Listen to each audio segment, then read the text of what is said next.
Il ne fait aucun doute que l'un des sentiments les plus destructeurs et les plus difficiles à vivre pour l'être humain est le sentiment de culpabilité.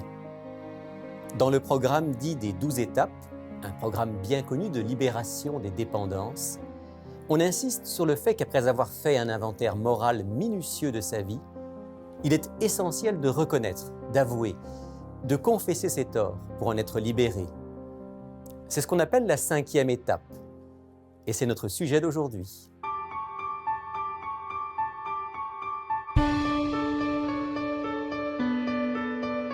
Il est écrit, une émission présentée par Rémi Ballet.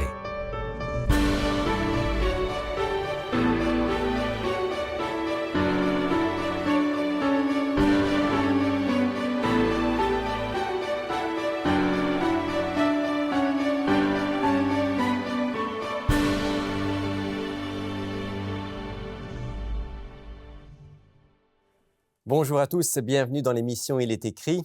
Aujourd'hui, je retrouve à nouveau et avec plaisir mon ami Patrick Dupuis, avec qui on a entrepris de réfléchir et de partager, de converser sur le thème des 12 étapes. Vous savez, ce fameux programme qui est utilisé à la fois par les alcooliques anonymes, par beaucoup d'autres associations dites anonymes. 12 étapes dont les fondements sont certainement au départ dans la Bible. Je retrouve donc Patrick. Bonjour Patrick. Bonjour Rémi. Aujourd'hui, pour parler de la 5e étape, mais si tu veux bien, avant qu'on parle de la 5e, j'aurais aimé que tu puisses nous dire quelques mots des 4 premières. Peut-être certains auditeurs n'ont pas vu les autres émissions, puis c'est bien qu'on fasse un petit résumé. Alors la première étape nous invite à admettre notre impuissance face à une dépendance quelle qu'elle soit.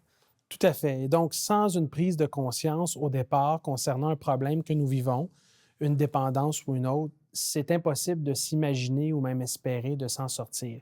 Il doit y avoir, à prime abord, une prise de conscience. Et on se le disait tout à l'heure en parlant ensemble, finalement, on a tous, d'une manière ou d'une autre, des formes de dépendance. Tout à fait. Quand l'être humain vit séparément de Dieu, quand il est en relation brisée avec Dieu, forcément, le résultat et la conséquence de cela, c'est de développer une forme de dépendance ou une forme de dysfonctionnement dans notre quotidien. Donc, la première étape, c'est admettre qu'on a perdu quelque part le contrôle et qu'on est impuissant face à un problème, un dysfonctionnement, une dépendance. La deuxième étape dit qu'on en est venu à croire à une puissance supérieure qui peut nous aider.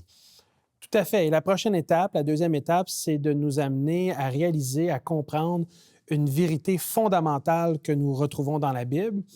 Dieu ne cherche pas à démontrer dans la Bible son existence. En fait, il proclame son existence. C'est un fait. Et dans cette dynamique, l'être humain est appelé à croire en Dieu et comprendre que Dieu est le seul à être capable de l'aider par rapport à certaines problématiques, entre autres dans les dépendances de part et d'autre. Croire à une puissance supérieure. Et troisième étape, confier notre vie et notre volonté à Dieu. Et ça, c'est une étape qui est encore une fois très importante et au risque d'être redondant et de me répéter, chacune des étapes a sa place. Et dans une perspective biblique, dans une approche chrétienne ou christocentrique, cette étape-là, elle est très importante parce que lorsqu'on remet notre volonté entre les mains de Dieu, c'est qu'on accepte maintenant, en quelque sorte, pour utiliser l'image ou l'illustration, que Dieu prenne le volant de notre vie. Alors, on accepte que Dieu, maintenant, conduise notre vie. Et à partir de là, on arrive à la 4e étape, qui était notre réflexion de la dernière fois. Et la 4e étape dit faire un inventaire moral minutieux, courageux de nous-mêmes. Et par la prière, dans la relation avec Dieu, il est possible maintenant de s'arrêter, de prendre du recul et de poser un regard sur nous-mêmes, un examen de conscience, une introspection. Et on a besoin de Dieu pour être capable de faire cela dans l'honnêteté, parce que c'est seulement avec Dieu qu'on est capable de se voir sous notre vrai jour, et Dieu est capable de nous révéler quels sont nos défauts de caractère, nos torts ou les faiblesses que nous avons dans notre vie. Il est le grand médecin qui va nous aider à faire le bon diagnostic. Tout à fait. Et on arrive donc à notre sujet d'aujourd'hui, qui est la 5e étape. Que dit la 5e étape? La 5e étape est quand même assez simple dans son énoncé. C'est que nous avons avoué à Dieu à nous-mêmes et à un autre être humain la nature exacte de nos torts. Autrement dit, ce qu'on a constaté en faisant l'inventaire moral, les dysfonctionnements dont on parlait, les torts qu'on a pu avoir, les mauvaises habitudes et tout ce qu'on peut imaginer, là, on va mettre des mots dessus et on va le dire. Oui, on va le confesser. Ici, c'est l'aspect biblique de la confession.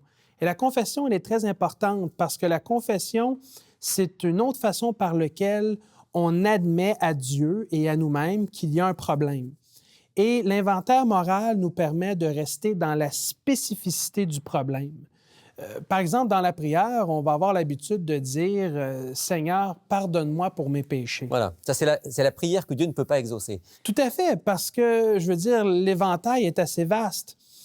Quand on veut chercher à améliorer notre vie, quand on veut vivre dans la paix, dans l'amour de Dieu, dans la sérénité intérieure avec l'aide de Dieu, on a besoin d'être très précis dans notre démarche auprès de Dieu concernant les problèmes qui nous habitent. Alors, est-ce qu'on pourrait, Patrick, à ce stade, peut-être prendre un texte biblique qui montre qu'on est invité justement à confesser nos péchés à Dieu?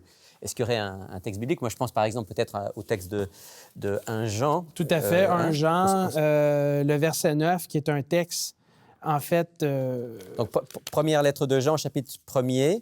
Tout à fait. Un texte qui nous permet d'aller vraiment au cœur du sujet en ce qui concerne la confession. Et nous lisons dans la première épître de Jean, le chapitre 1, le verset 9. « Si nous confessons nos péchés, il, en se référant à Dieu, est fidèle et juste pour nous les pardonner et pour nous purifier de toute iniquité. » Belle promesse. Tout à fait. Et dans la confession, il y a quelque chose de thérapeutique parce qu'on dit à Dieu la nature exacte de notre tort. On lui admet notre faute. Et en même temps, on comprend que Dieu est un Dieu d'amour. Dieu reçoit notre confession. Et Dieu, son désir, c'est de nous pardonner, de nous enlever cette culpabilité.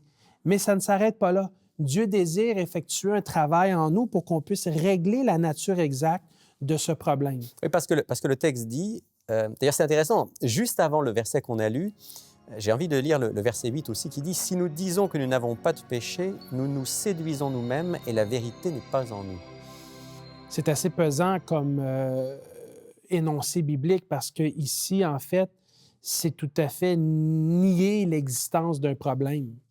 Nier l'existence que notre séparation de Dieu nous a amenés à vivre dans le péché. Le mot péché ne devrait pas épeurer qui que ce soit. En fait, le mot péché veut tout simplement dire manquer la cible. Donc, Dieu a un objectif pour notre vie et on a passé à côté de l'objectif de notre vie, ce qui nous a amené des problèmes, des dysfonctionnements au niveau émotif, au niveau psychologique, à différents niveaux. Au niveau relationnel, au niveau tout à fait. Moral. Et on a tous eu de ces cibles manquées et on a tous besoin de le reconnaître. Donc, on ne veut pas vivre dans le mensonge, on veut vivre dans la lumière. La 4e étape, l'inventaire moral, l'examen de conscience nous a permis de mettre ça en lumière. Maintenant, on vient le confesser à Dieu. Et tu as dit tout à l'heure, on le confesse de manière précise, pas de manière vague.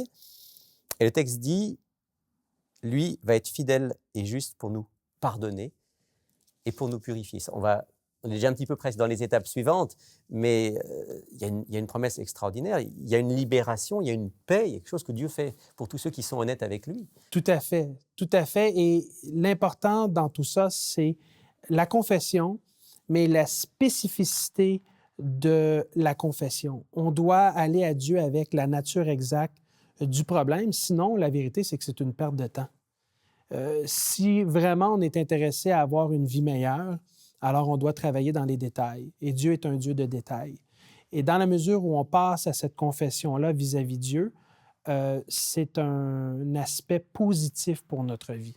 Maintenant, dans l'énoncé de la 5e étape, il y a quelque chose qui, je pense, est à peu près logique pour tout le monde.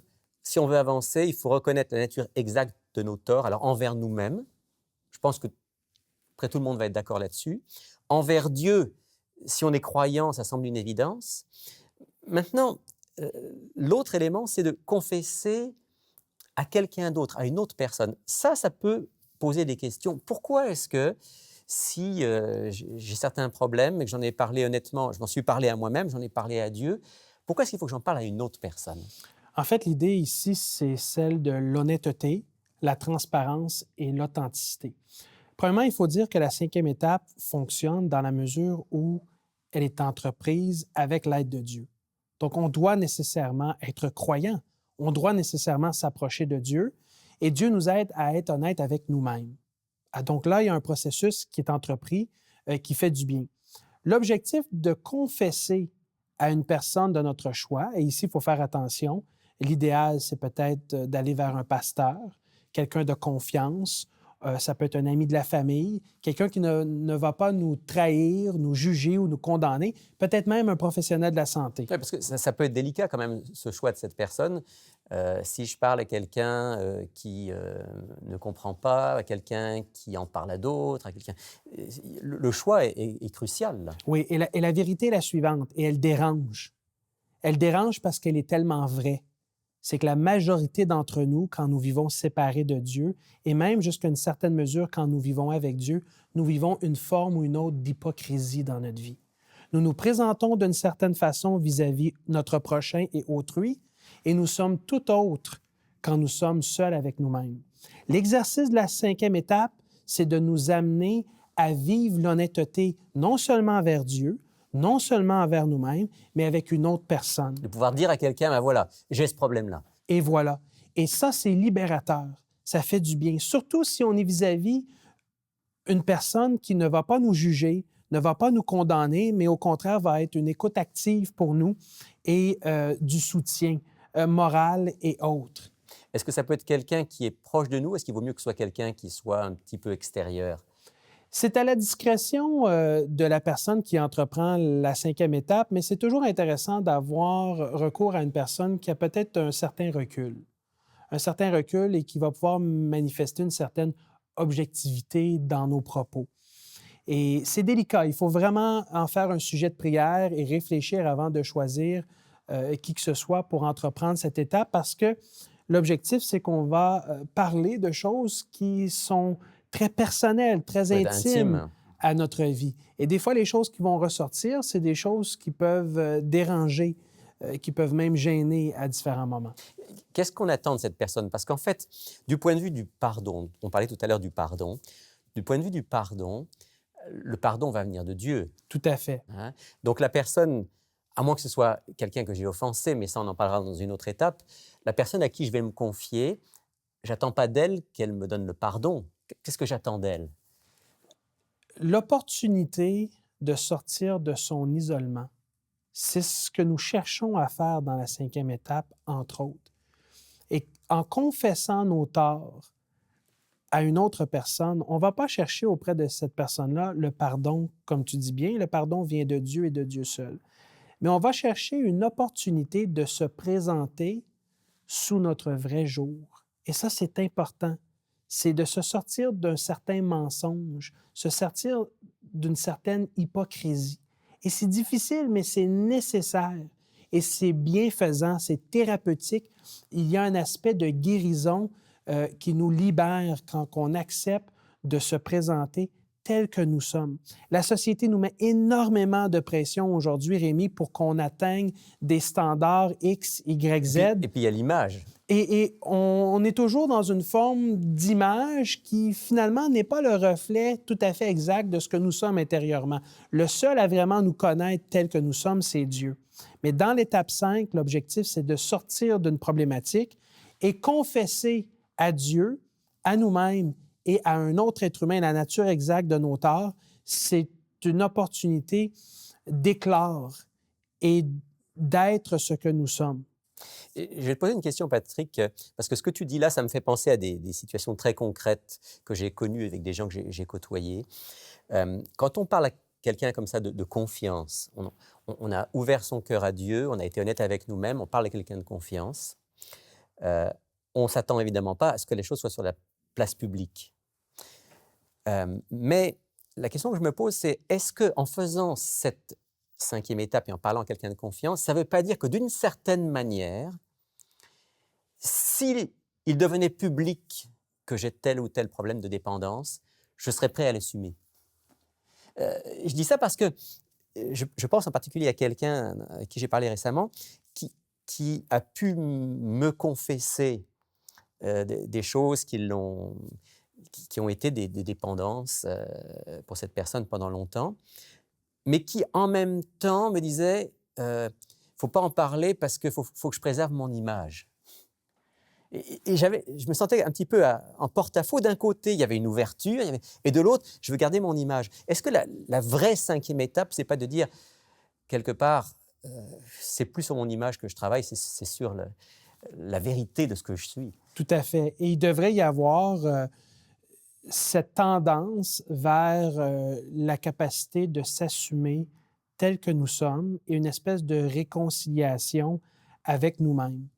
Et c'est une première étape. C'est une étape qui se fait dans la confidentialité avec une personne, mais dans l'optique où l'information, pour une raison ou une autre, circule publiquement, il y a là l'importance de s'assumer dans ce que nous sommes et d'éviter de vivre en hypocrisie ou en dichotomie avec nous-mêmes, avec Dieu et avec notre prochain. Patrick, il y a aussi des gens qui disent cette idée de confesser ses torts en plus de Dieu et de soi-même à quelqu'un d'autre, ce n'est pas forcément biblique. Est-ce que dans la Bible, il y a un texte ou des textes qui t'amènent à penser que vraiment, c'est une démarche que Dieu encourage? Oui, il y a aussi peut-être certains textes qui pourraient nous indiquer le contraire, que par exemple, on ne devrait pas se confesser à des hommes? À des hommes. Pour attendre le pardon. Entre autres. Et c'est pour ça que c'est important de contextualiser les récits bibliques. Alors, le pardon ici, au niveau de la confession, il s'obtient de Dieu et de Dieu seul. Ça, on a réglé la question, on l'a déjà dit. Et le pardon est seulement possible à travers l'œuvre de Jésus-Christ à la croix. Mais effectivement, il y a des textes bibliques, et entre autres dans Jacques, chapitre 5. Alors, on va lire ce texte. Le verset 16. Si nous tournons ensemble dans l'épître de Jacques, au chapitre 5, le verset 16, nous pouvons lire le verset suivant. « Confessez donc vos péchés les uns aux autres et priez les uns pour les autres afin que vous soyez guéris. La prière fervente du juste a une grande efficace. » Et donc, ce que je trouve intéressant, c'est que dans le partage avec une autre personne, dans la prière auprès de Dieu, et on peut même prier avec cette personne s'il y a un lien de foi qui nous unit, il y a un aspect de guérison. Il y a un aspect de guérison. Premièrement, le pardon de Dieu dans notre cœur guérit et libère. Ça fait du bien au niveau émotionnel, ça fait du bien au niveau psychologique. Il y a des études médicales et scientifiques qui ont démontré les bienfaits de la prière. Ce n'est même plus à discuter. Les recherches sont là et sont accessibles. Mais le fait de parler à quelqu'un d'autre de ce qui nous habite intérieurement, et on ne parle pas ici de parler de la météo, de parler des résultats sportifs. On parle ici de parler justement de ce travail qu'on est en train de faire sur nous-mêmes avec l'aide de Dieu. Il y a des éléments qui nous permettent de tendre vers le mieux-être. Et donc, lorsque Dieu nous dit « Confessez donc vos péchés les uns aux autres et priez les uns pour les autres », on voit d'ailleurs la bienveillance quelque part dans ce texte. Hein? Oui, il n'y a pas là l'idée d'utiliser l'information contre la personne, l'idée de la médisance ou du commérage. Et trop souvent, malheureusement, on vit dans une société où les potins sont monnaie courante. Ici, c'est l'idée d'être dans un entretien bienfaisant où on va être soutenu, encouragé et compris dans notre démarche. Et Dieu qui nous connaît mieux que quiconque sait que c'est quelque chose qui va être bienfaisant pour nous. C'est la raison pour laquelle il nous encourage à le vivre. Tout à fait. Et ça me fait penser également, on a fait des études auprès des enfants, savoir pourquoi, quand les enfants font quelque chose de pas correct, ils ont tendance, comme premier réflexe, à mentir à leurs parents. Et une des raisons pourquoi les enfants vont agir ainsi d'un point de vue émotionnel et d'un point de vue psychologique, c'est parce qu'ils ne sont pas en mesure de gérer la conséquence qui va venir avec la confession de la vérité. Donc, ils préfèrent... Ils ont peur de la punition, ils ont peur de... Tout à fait. Ils ont peur de la punition, ils ont peur de la réaction, et donc ils préfèrent dire un mensonge plutôt que de dire la vérité et assumer la conséquence. Et l'être humain, en fait, il est un peu fait de cette façon-là avec Dieu et avec son prochain. On traduit certains de ces comportements-là de notre enfance à notre vie adulte. Alors ici, on a affaire à un Dieu qui n'attend que ça, qu'on lui confesse nos péchés, la nature exacte de nos torts, pour pouvoir entreprendre une démarche de guérison. Dieu n'est pas là pour nous punir. Dieu est là pour nous guérir, pour nous délivrer, pour nous libérer. Tout bon parent ne veut pas voir ses enfants souffrir. Et le parent est prêt à se sacrifier pour le bien-être de son enfant, pour pas que son enfant souffre. Dieu est comme ça, et encore mieux. Merci Patrick d'avoir partagé avec passion le contenu de cette 5e étape. On va se retrouver pour parler des autres étapes, mais en terminant ce dialogue, est-ce que tu voudrais prier avec nous pour que Dieu nous donne cette ouverture du cœur afin d'aller vers lui et vers les autres? Avec plaisir. Prions ensemble. Notre Père qui est dans les cieux, nous voulons te remercier parce que tu es un Dieu d'amour, un bon Père qui sait donner de bonnes choses à tes enfants. Seigneur, aide-nous à te confesser nos péchés avec exactitude, à être en mesure de faire ce travail où nous allons pouvoir, avec ton aide, régler ces problèmes qui nous habitent. Donne-nous le courage aussi de trouver quelqu'un dans notre entourage qui pourra nous écouter, nous encourager, nous soutenir dans notre désir de vivre une vie meilleure avec toi. C'est notre prière au nom du Christ. Amen. Bonjour, je m'appelle Sylvain Duval et je suis responsable des cours bibliques à Il est écrit. J'aimerais personnellement vous inviter à approfondir les sujets abordés dans nos émissions à l'aide du cours Découverte. Cette étude explore tous les grands thèmes bibliques en relation avec notre vie quotidienne. Ce cours est entièrement gratuit. Vous pouvez le suivre par correspondance, par Internet et bien sûr en personne avec un instructeur. Inscrivez-vous dès maintenant à ilestécrit.tv ou tout simplement par téléphone au 1-866-729-3515. Merci d'être nombreux non seulement à suivre l'émission Il est écrit, mais aussi à nous écrire et à nous faire parvenir vos questions. Et comme chaque semaine, eh bien, on va répondre maintenant à l'une de vos questions avec mon ami Sylvain. Bonjour Sylvain. Bonjour. Bonjour France. Bonjour. Alors, quelle est la question du jour, Sylvain? Une question très intéressante. D'ailleurs, je dois avouer aujourd'hui que cette question-là m'a été donnée dans le cadre d'un petit groupe de partage. On partageait et on écrivait des questions sur un carton. Donc, voici une question de Mario, de la région de la Naudière. Le Saint-Esprit est-il une personne ou une force émanant de Dieu? Le Saint-Esprit est-il une personne ou une force émanant de Dieu? Question qu'on a assez souvent. Ce qui trompe dans le nom Saint-Esprit, c'est que quand on pense, nous, esprit, on pense à quelque chose d'impalpable, d'indéfinissable. Et puis, si vous prenez en plus les mots en hébreu et en grec, ruach en hébreu, pneuma en grec, les deux mots signifient en même temps le vent. Donc, ça renforce encore cette idée que bien, le Saint-Esprit ne serait qu'une puissance, une énergie émanant de Dieu. Il y a beaucoup de symboles pour représenter le Saint-Esprit dans la Bible aussi. Là. Oui. Mais pas juste le vent, par exemple. Pourtant, on peut dire à notre auditeur, sans risquer de se tromper, que la Bible parle du Saint-Esprit comme d'une personne. D'ailleurs, le mot « esprit » est aussi utilisé dans la Bible pour désigner des êtres personnels. Par exemple, les anges sont appelés des esprits. Mais on est bien d'accord que les anges ont une dimension personnelle. Oui. Deux textes, Sylvain, pour répondre à notre auditeur rapidement, parce qu'on n'a pas beaucoup de temps aujourd'hui. Deux textes qui, en tout cas, moi, me convainquent que le Saint-Esprit, c'est vraiment quelqu'un uni au Père et uni au Fils. D'abord, ce texte bien connu de l'Évangile selon Matthieu, au chapitre 28, où Jésus va dire « Allez, faites de toutes les nations des disciples et baptisez-les au nom du Père, du Fils et du Saint-Esprit. » Ça serait bizarre que Jésus dise « Baptisez-les au nom du Père, qui est personnel, du Fils, qui est une personne, et du Saint-Esprit, qui serait une puissance. » Ça n'a pas beaucoup de sens, et on voit clairement ici que les trois sont présentés comme personnels. Au nom d'eux. Au nom d'eux. Oui, Au c'est nom. ça. Quand on fait, c'est au nom de quelqu'un. Oui, exactement. Et puis dans l'Évangile selon Jean, et je me limiterai à ce texte, il y en aurait beaucoup d'autres qu'on pourrait lire. Dans l'Évangile selon Jean, chapitre 14, je vais lire le verset 16. Jésus dit « Moi, je prierai le Père, et il vous donnera un autre consolateur ou défenseur qui soit éternellement avec vous. » Intéressant, le « un autre ».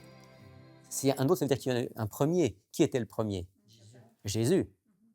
Et est-ce que Jésus était... Un autre semblable à Jésus. Voilà, un autre semblable à Jésus. Est-ce que Jésus était personnel? Bien évidemment. Ouais. Donc le Saint-Esprit est vraiment présenté dans l'Ancien Testament comme dans le Nouveau Testament comme un être personnel. Il est aussi notre Dieu, agissant. Il est appelé Esprit à cause de sa mission particulière. Le Fils est le Fils parce qu'il est celui qui est venu parmi les hommes. L'Esprit est appelé Esprit parce que son rôle, c'est d'agir dans l'esprit des hommes et de les transformer à l'image de Dieu. C'est lui qui nous enseigne et tout ça. Il nous enseigne. 2 Timothée 3,16. Donc voilà, en quelques mots, ce qu'on peut parce qu'il dire. y a beaucoup de versets. Il y aurait beaucoup de versets, mais en quelques mots, et si vous voulez faire une étude plus complète, demandez-nous, on va vous donner, bien sûr. Appelez-nous. Appelez-nous. Appelez-nous. On va France. jaser. France, tu as quelques secondes pour nous présenter l'offre du jour. Rapidement, le Vers Jésus qu'on offre régulièrement, on l'offre aujourd'hui parce qu'à l'intérieur du Vers Jésus, on peut retrouver dans la lecture des 12 étapes, le programme des 12 étapes. Et puis, rapidement, il y a bien sûr un chapitre complet sur la confession. Qui était notre sujet Qui était d'aujourd'hui. notre sujet d'aujourd'hui. Donc, c'est une belle lecture, 126 pages seulement. On peut lire ça avant de faire dodo. Et c'est Mais ce sont- entièrement gratuit. Oui, bien sûr. Merci à tous les deux. Plaisir. Alors profitez de notre offre du jour et commandez votre exemplaire de Vers Jésus. Voici comment le faire. Pour effectuer votre commande, écrivez-nous à Il est écrit, casier postal 99, succursale Rosemont, Montréal, Québec, H1X3B6. Vous pouvez également passer votre commande sur le web à ilétécrit.tv ou par téléphone au 514-729-3515 dans la région de Montréal et sans frais au 1-866-729-3515 pour l'extérieur de Montréal.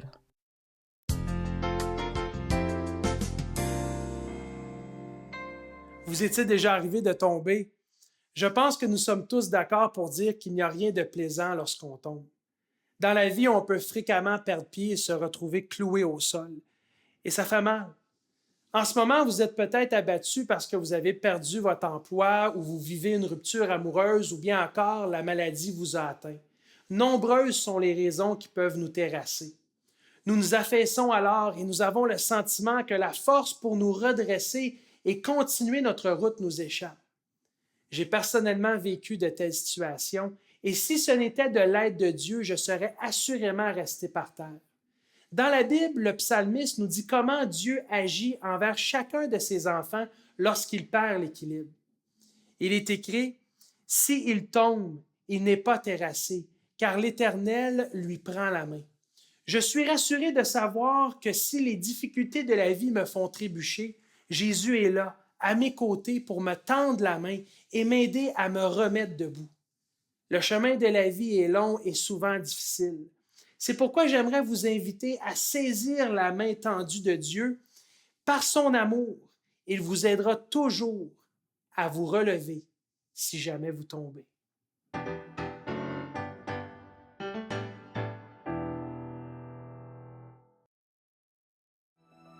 Que vous suiviez notre émission depuis Sherbrooke, Montréal ou Rimouski, ou encore depuis un territoire francophone dans le monde, merci de votre fidélité.